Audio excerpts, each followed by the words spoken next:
Marcus Williams stood like a statue in front of the golden gates of Buckingham Palace. His tall frame filled the bright red uniform perfectly. The heavy black hat sat straight on his head without moving even an inch. His dark eyes stared forward with the focus of a man who had trained for years to be perfect at his job. Every morning at exactly 5:30, Marcus would wake up in his small apartment near the palace.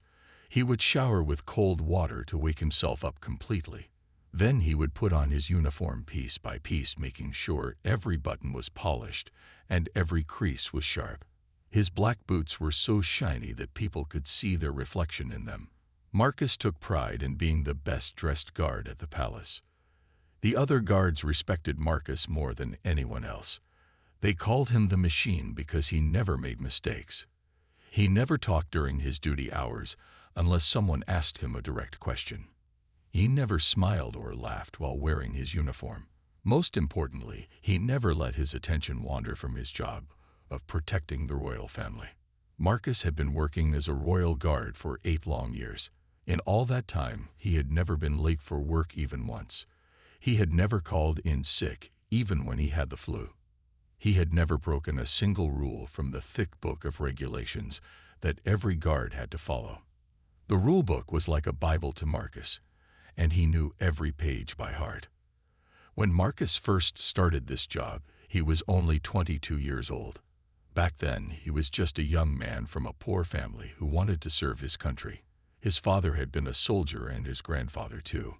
Marcus believed that protecting the royal family was the most important job in all of Britain. He felt honored every time he put on his uniform.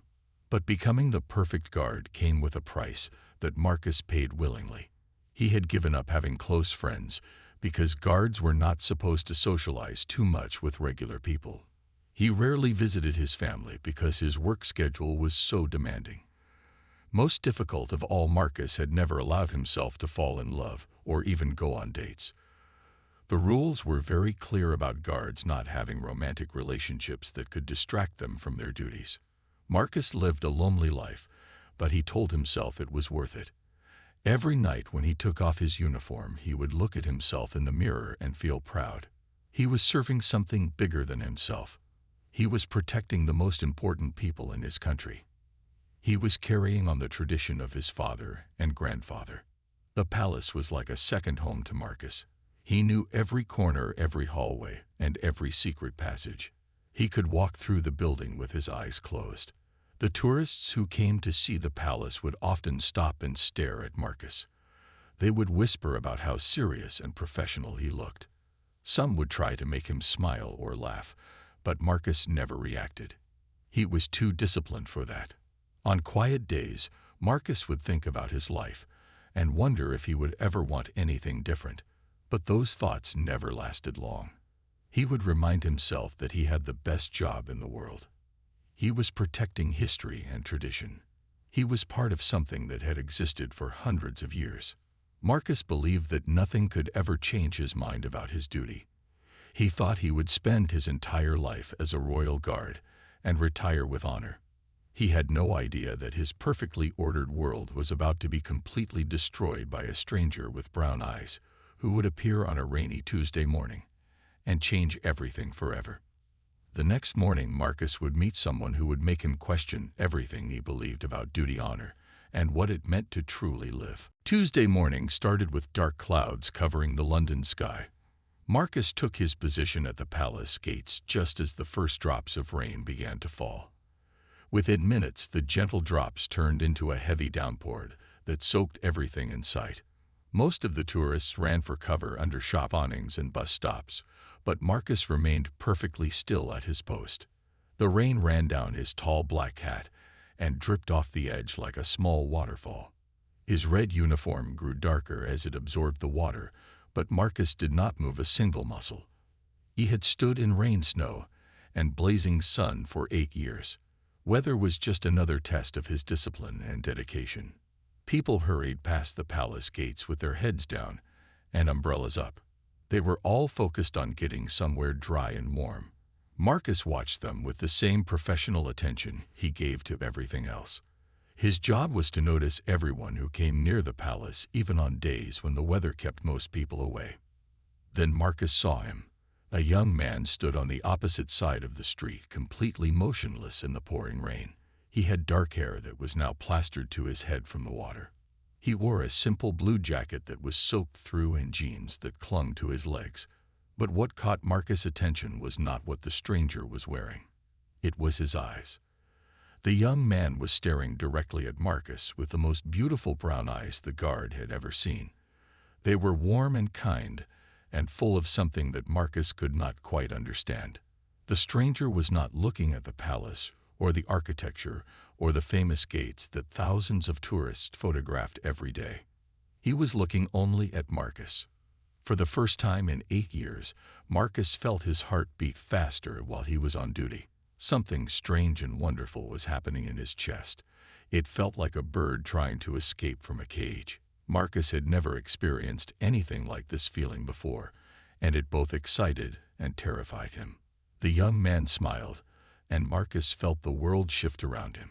It was not a big dramatic smile, but a gentle curve of lips that seemed meant only for Marcus. The smile reached those beautiful brown eyes and made them sparkle even in the gray, rainy morning. Without thinking, Marcus did something that broke his first rule in 8 years of perfect service. He nodded his head just slightly. It was such a small movement that anyone watching might have thought it was an accident. But it was not an accident. It was Marcus responding to the most genuine smile he had ever received. The stranger saw the tiny nod, and his smile grew wider. He raised his hand and gave Marcus a small wave. It was not the enthusiastic wave of a tourist trying to get attention. It was the gentle greeting of someone who understood that Marcus could not wave back, but wanted to acknowledge the connection between them. Then, just as suddenly as he had appeared, the young man turned and walked away. He disappeared into the crowd of people rushing through the rain, leaving Marcus standing alone at his post with a racing heart and 1,000 questions. Marcus spent the rest of his 6-hour shift thinking about those brown eyes. He wondered who the stranger was and where he had come from. He wondered why someone would stand in the rain just to look at him. Most importantly, he wondered if he would ever see those eyes again. That night, when Marcus took off his wet uniform, he looked at himself in the mirror and saw something different. His own eyes looked brighter somehow. For the first time in years, Marcus went to sleep thinking about someone other than his duties as a royal guard. *** description glow. *** Part 2 introduces the romantic interest and shows Marcus experiencing human connection for the first time in years. The rain setting creates intimacy and vulnerability, while the stranger's gentle approach contrasts beautifully with Marcus's rigid world. This part establishes the magnetic attraction that will drive the entire story forward. The stranger came back the next day. Marcus saw him standing in the same spot across from the palace gates at exactly 10:30 in the morning. This time there was no rain, and the young man looked even more handsome in the bright sunshine. He wore a clean white shirt and dark pants that fit him perfectly. When he saw Marcus looking his way, he smiled that same gentle smile that had kept Marcus awake all night. This time the stranger did not just wave and leave. He stayed for almost an hour watching Marcus with those warm brown eyes. Marcus tried to focus on his duties, but found his attention drifting toward the young man again and again. When his shift supervisor walked by, Marcus forced himself to look straight ahead and act professional. On the third day, the stranger brought a cup of coffee and a small paper bag. He stood in his usual spot, sipping the coffee and eating what looked like a pastry. Marcus realized the young man was having his breakfast while watching him. The idea that someone would choose to eat their morning meal while looking at him made Marcus feel special in a way he had never experienced before. During his lunch break that day, Marcus did something he had never done before. Instead of eating alone in the guard break room, he walked to the small park behind the palace. He sat on a bench under a large oak tree and waited. He was not sure why he was waiting or what he expected to happen. After 10 minutes, the stranger appeared walking slowly down the path toward Marcus' bench. Up close, he was even more beautiful than Marcus had imagined. His brown eyes were flecked with gold, and his smile was warm and genuine. He looked nervous but determined as he approached. The young man stopped a few feet away from the bench and spoke in a soft voice with a slight accent that Marcus could not identify. He said his name was David and that he worked at a coffee shop 3 blocks away from the palace. He had been walking past the palace on his way to work when he first saw Marcus and felt something he could not explain. David asked if he could sit down, and Marcus nodded. They sat together on the bench with 2 feet of space between them, but Marcus could feel the warmth radiating from David's body. They talked for 20 minutes about simple things like the weather and the pigeons that were fighting over breadcrumbs near their feet. David had a laugh that sounded like music, and he found humor in everything around them. He told Marcus funny stories about difficult customers at the coffee shop and about his small apartment that was so tiny he could touch both walls when he stretched out his arms. Marcus found himself smiling more during those 20 minutes than he had in months. When it was time for Marcus to return to his post, David asked if they could meet again the next day. Marcus knew he should say no. Guards were not supposed to form personal relationships, especially with people they met while on duty. But looking into David's warm eyes, Marcus heard himself saying yes. For the next 2 weeks, Marcus and David met every day during lunch break. They always sat on the same bench under the oak tree and talked about their lives. David told Marcus about growing up in a small town and dreaming of living in London. Marcus shared stories about his training and his family military background. David never asked Marcus to break any rules, but slowly, without realizing it, Marcus began bending them. He started checking his phone during work hours to see if David had sent him a text message. He would glance toward the coffee shop when he should have been watching for security threats. Worst of all, he began caring more about seeing David than about performing his duties perfectly. Marcus told himself these small rule breaks did not matter because he was still doing his main job of protecting the palace. He convinced himself that being happy made him a better guard, not a worse one. The other guards noticed that Marcus seemed different, but they assumed he was just having a good week. Marcus had no idea that his secret meetings with David were about to lead to the biggest mistake of his career. He was falling in love, and love was about to make him do something that would change his life forever. *** description glow. *** Part 3 develops the romance through secret meetings that feel intimate and forbidden. David's warmth and humor contrast with Marcus's serious world, showing how love slowly breaks down his rigid defenses. The mounting tension comes from Marcus beginning to bend rules, setting up bigger conflicts ahead. 3 months after meeting David, Marcus was completely and hopelessly in love. He had never felt anything like the joy that filled his heart every time he saw David smile. The lunch meetings had become the most important part of his day. Marcus would count the hours until he could sit on their bench and listen to David talk about his dreams and his funny observations about life in London. David's birthday was on a Thursday in late September. Marcus had been thinking for weeks about what he could do to make the day special. He could not take David to dinner because guards were not allowed to be seen in public with people who might compromise their professional image. He could not buy expensive gifts because his salary was modest and he had been saving money for years. But Marcus had access to something that no regular person could ever see. The palace gardens were off limits to everyone except the royal family and the guards who patrolled them. Behind the main building were acres of the most beautiful gardens in all of England. There were roses that bloomed in colors Marcus had never seen anywhere else. There were fountains that sparkled like diamonds in the moonlight.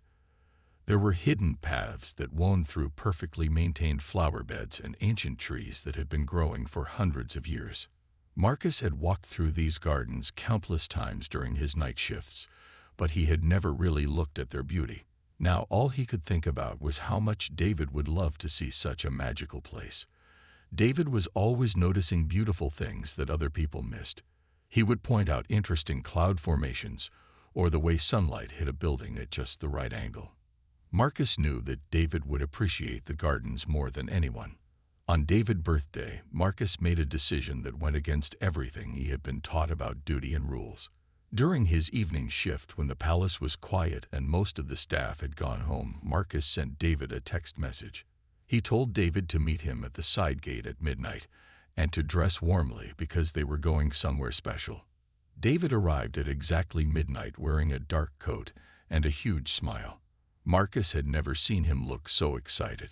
Marcus checked to make sure no other guards were nearby, then quietly opened the gate and led David into the forbidden gardens. David's reaction was everything Marcus had hoped for and more. He gasped when he saw the first fountain lit up by soft lights that made the water look like liquid silver. He stopped to smell every type of flower they passed and asked Marcus the names of plants he had never seen before. When they reached the center of the garden, where the largest fountain created a gentle mist in the cool night air, David turned to Marcus with tears in his eyes. David told Marcus that this was the most beautiful and thoughtful gift he had ever received. He said that being trusted with something so precious made him feel like the luckiest man in the world. Then David took Marcus' hand and said the words that Marcus had been hoping to hear for months. David said he was falling in love with Marcus. Marcus felt his heart explode with happiness. He had never imagined that someone as wonderful as David could love him back. They spent 2 hours walking through the moonlit gardens, holding hands and talking about their feelings and their hopes for the future. Marcus felt like he was living in a fairy tale. But their romantic evening was being watched. Hidden cameras throughout the palace grounds recorded everything that happened after dark. The head of security, Colonel Williams, always reviewed the footage from the previous night every morning at 8 o'clock. Colonel Williams was a strict man who believed that rules existed for good reasons and should never be broken. Colonel Williams had never liked Marcus because he thought guards who seemed too perfect were probably hiding something. He had been waiting for years for Marcus to make a mistake that would give him a reason to discipline the young guard who received too much praise from everyone else.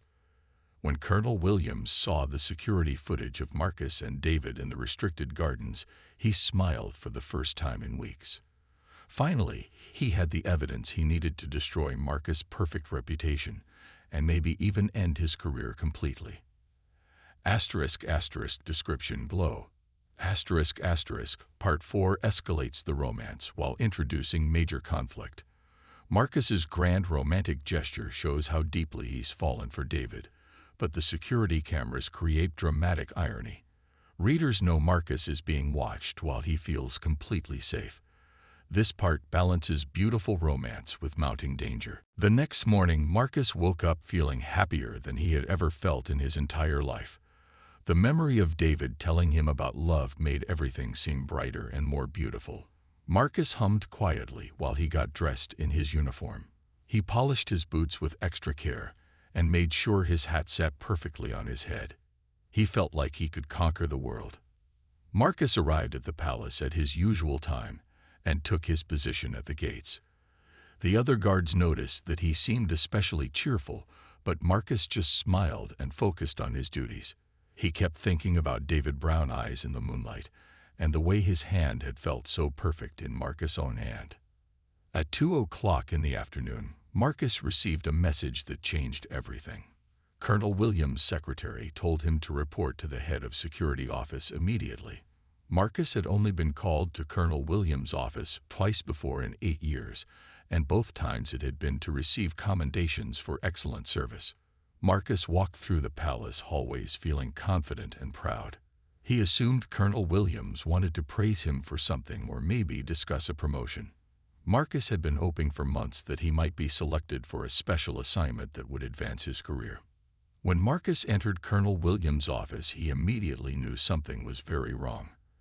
The colonel's face was red with anger, and his hands were clenched into fists on his desk. But what made Marcus' stomach drop to the floor were the photographs spread across the desk. There were at least 20 printed pictures from the security camera footage. Marcus could see himself and David clearly in every single image.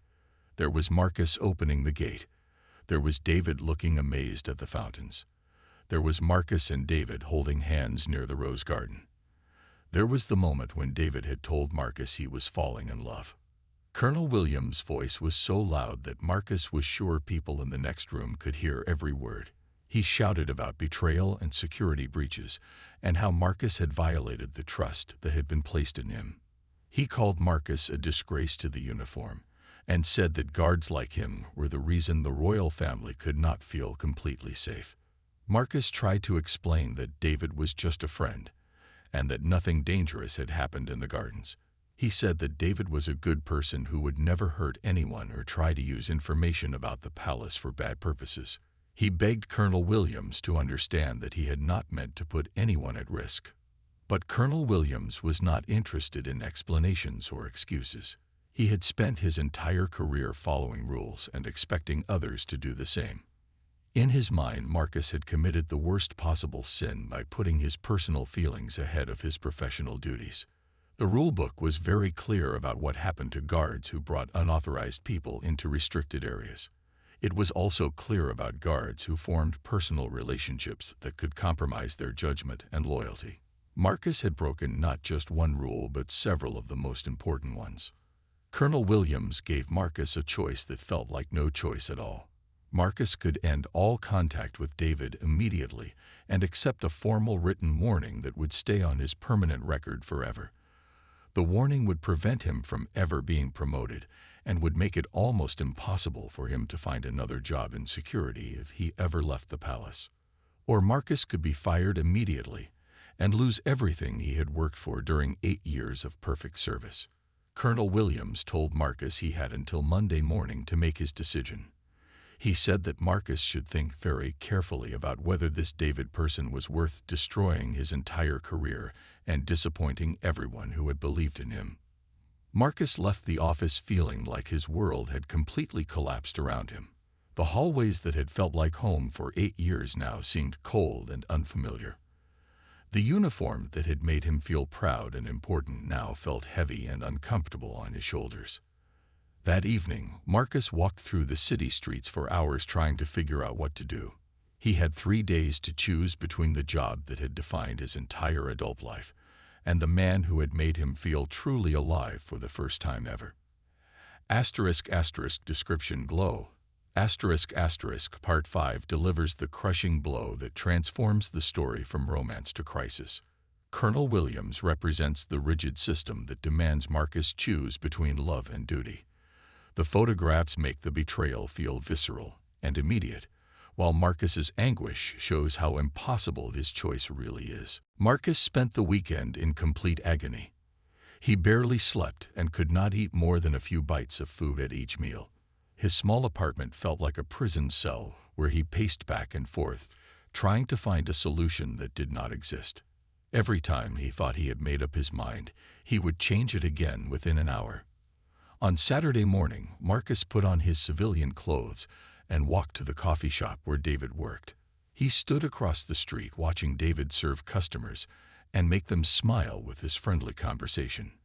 David looked so happy and natural as he prepared drinks and cleaned tables. Marcus realized that David had brought the same joy and warmth into his own life. But then Marcus thought about his father and grandfather who had both served their country with honor and pride.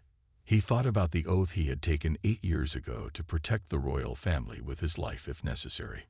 He thought about the other guards who looked up to him and the reputation he had built through years of perfect service. On Sunday, Marcus visited his parents for the first time in 6 months.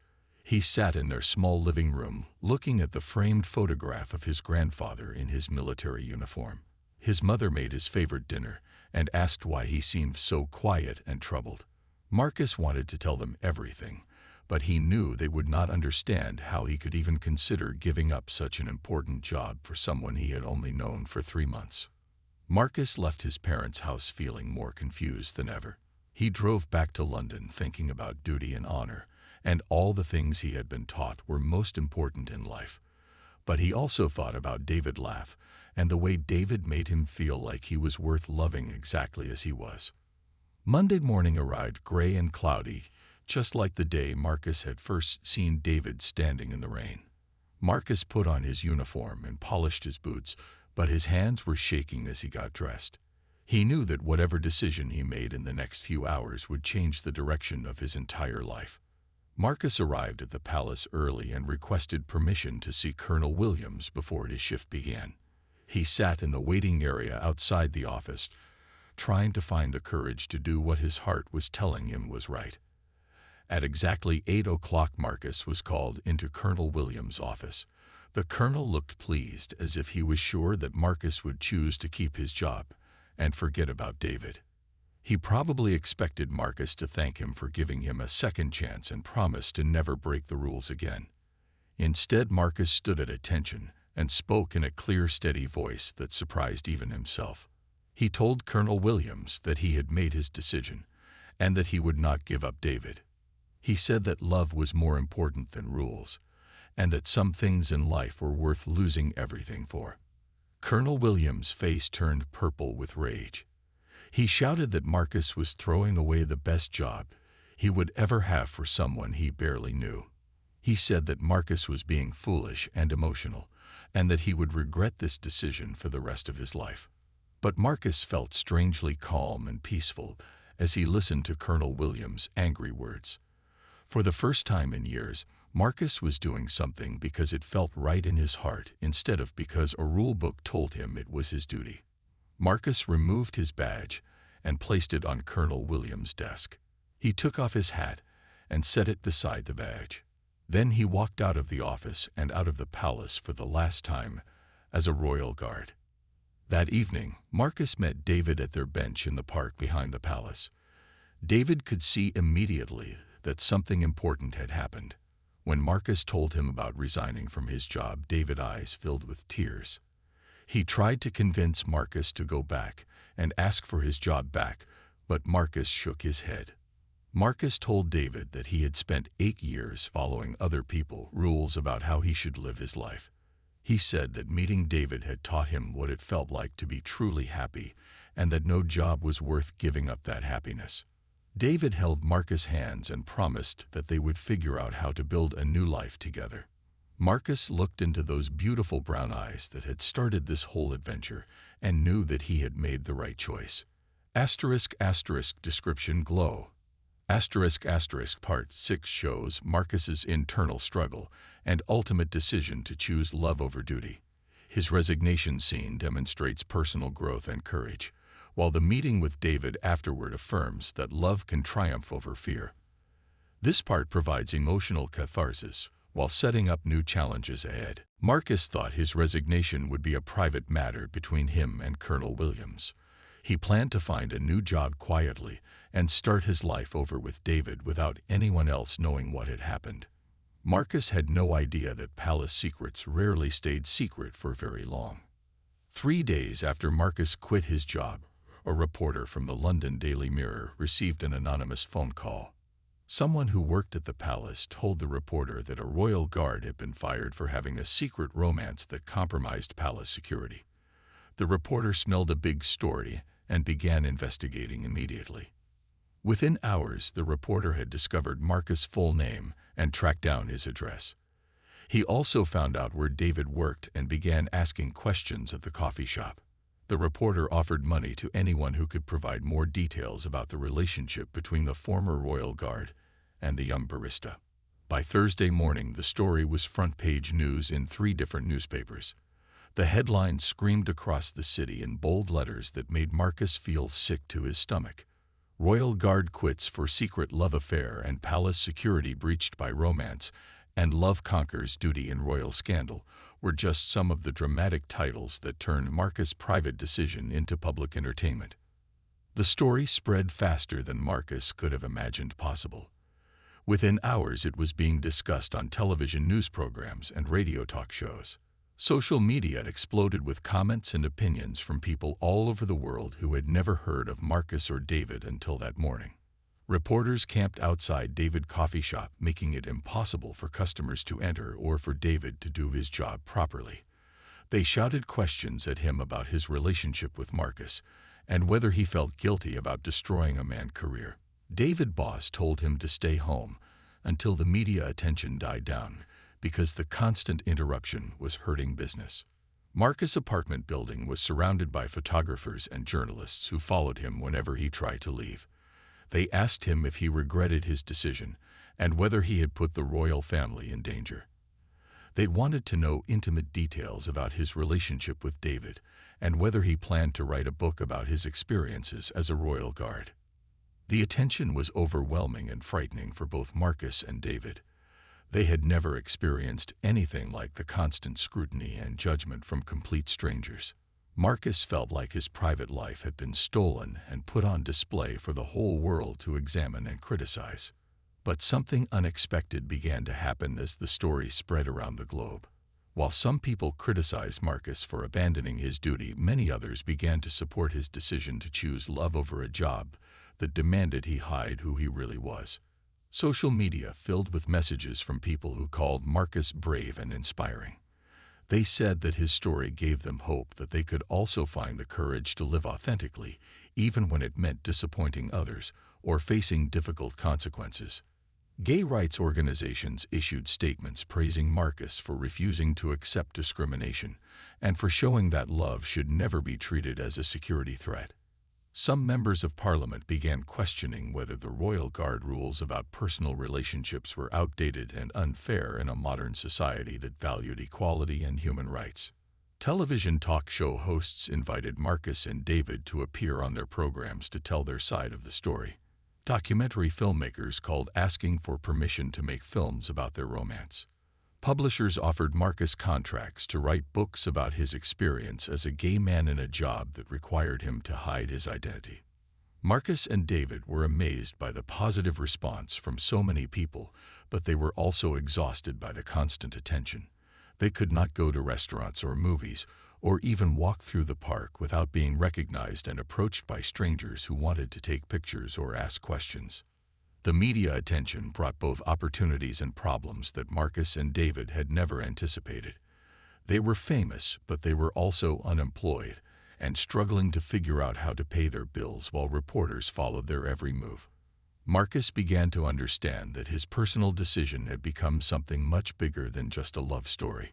People around the world were watching to see what would happen next and whether love could really conquer all the obstacles that society placed in its path. The media attention continued for weeks, and Marcus began to realize that fame without money was more of a curse than a blessing.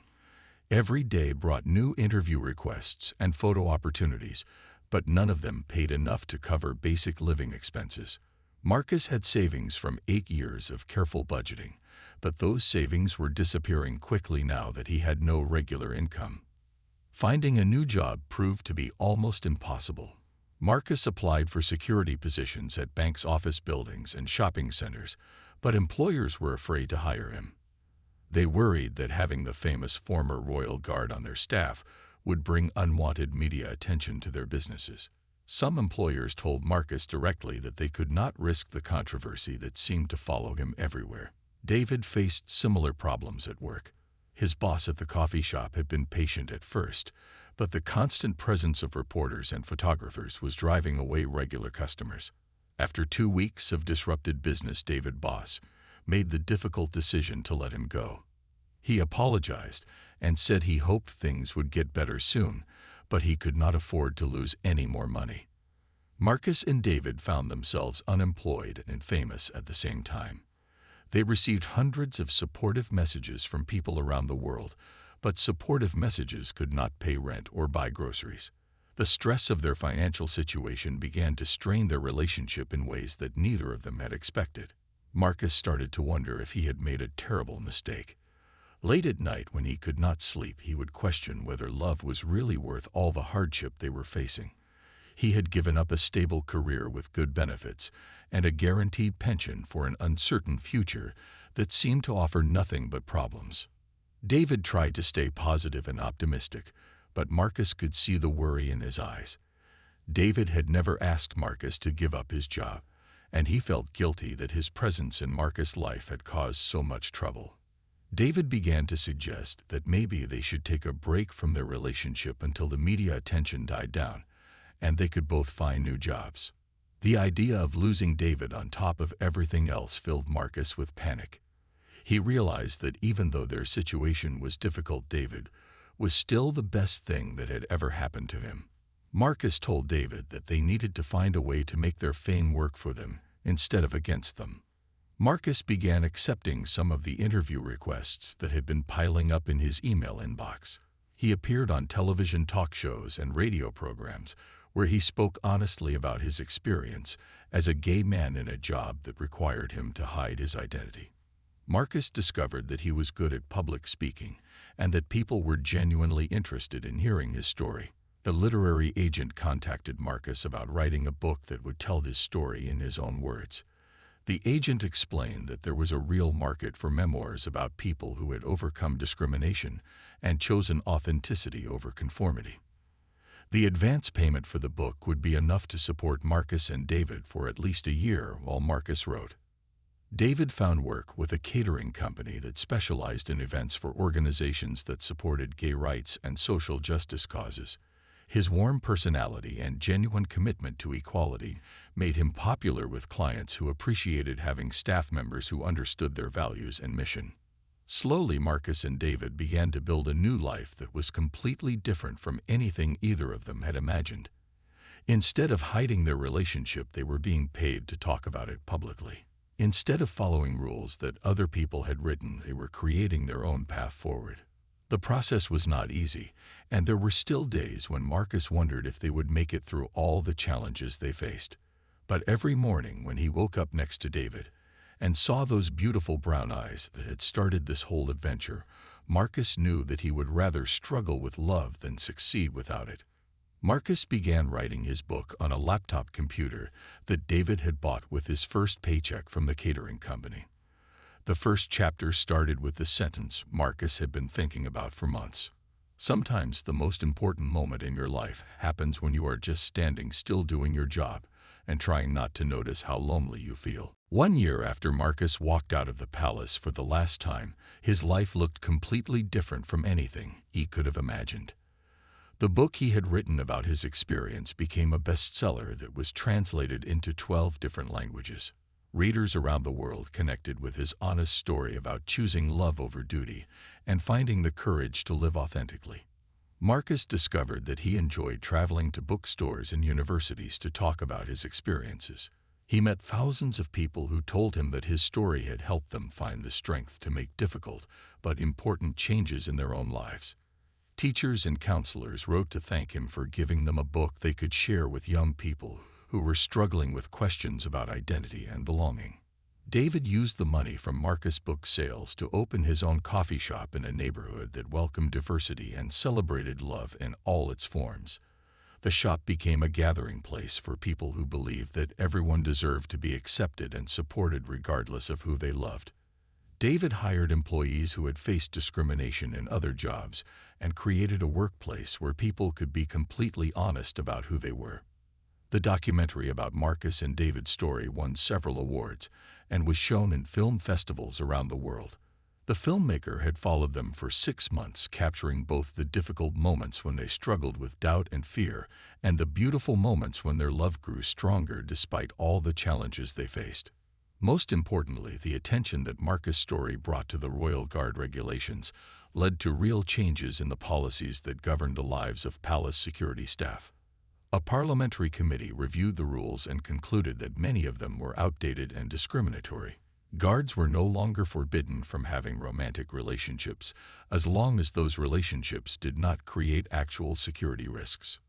Colonel Williams was quietly transferred to a different position after the policy review criticized his handling of Marcus' situation. The new head of palace security issued a public statement saying that the royal family supported equality and inclusion for all their employees regardless of sexual orientation or relationship status. Marcus received a formal letter of apology from the palace acknowledging that he had been treated unfairly and offering him the opportunity to return to his position as a royal guard. Marcus read the letter while sitting on the bench in the park where he and David had first talked 3 years earlier. Marcus smiled as he folded the letter and put it in his pocket. He had no intention of going back to his old job because he had discovered something much more valuable than the security of following other people's rules. He had learned that a life lived for love was worth more than a career built on hiding who you really was. David found Marcus on the bench and sat down beside him, just like he had done hundreds of times before. David had been working at his coffee shop all day and smelled like vanilla and cinnamon from the pastries he had been baking. Marcus told David about the letter from the palace, and they both laughed at how strange life could be. 3 months later, Marcus and David were married in a ceremony that was attended by 200 friends and family members, including several of the guards who had worked with Marcus at the palace. The wedding was featured in magazines and newspapers, not because it was scandalous, but because it represented hope and progress for people who had been told that their love was not acceptable. Marcus wore a simple black suit instead of his red uniform, and David wore a navy blue suit that brought out the gold flecks in his brown eyes. When they exchanged vows, Marcus promised to choose love over fear every single day for the rest of his life. David promised to never let Marcus forget how brave he had been to risk everything for their chance at happiness. The wedding photographer captured the moment when Marcus and David kissed for the first time as married men.